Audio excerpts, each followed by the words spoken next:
ખાલી એકવાર મનમાં આ વાતનો વિચાર તો કરો. જો કાળજું ના ચીરાઈ જાય તો કહેજો.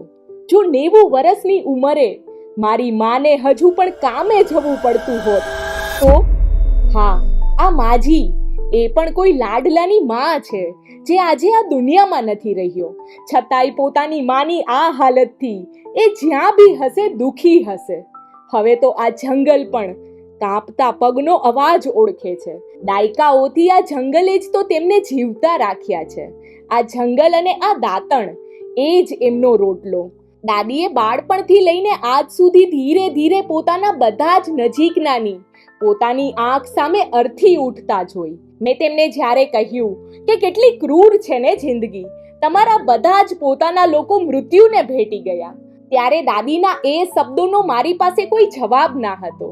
ક્રૂર તો એ છે બેટા કે હું જીવતી રહી ગઈ.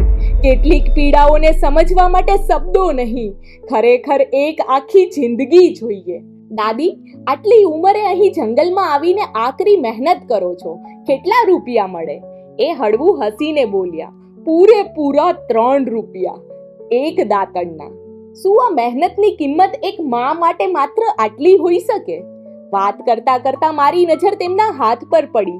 અસંખ્ય કાંટા, જૂના જખમ અને વર્ષોની મહેનત. દાદી, આ કાંટા બહુ દુખતા હશે ને? ત્યારે તેમણે પોતાના હાથ તરફ જોઈને કહ્યું, હા તો કંઈ નથી બેટા, આનાથી ક્યાંય વધારે મેં દુઃખ ભોગવ્યું છે. આ કાંટા તો મને બહુ વાલા. જ્યારે કાંટો વાગે ને ત્યારે મારા મનનું દુઃખ થોડી વાર માટે ભટકી જાય અને પછી ધ્યાન હાથના દુઃખ પર રહે. ધીમેથી મેં તેમના હાથના જખમ પર મલહમ મૂક્યો. ત્યારે દાદીએ આશીર્વાદ આપતા જે કહ્યું એ દિલમાં ઉતરી ગયું. અભાગણ તો એ માં હોય બેટા, જેના મૃત્યુ પહેલા એના બાળકો વિદાય લઈ લે.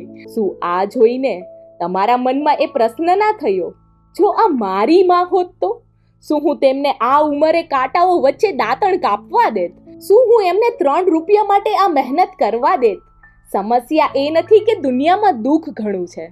સમસ્યા એ છે કે આપણે દુઃખને ત્યાં સુધી પોતાનું નથી માનતા જ્યાં સુધી એ આપણા ઘરના દરવાજા સુધી નથી પહોંચતું.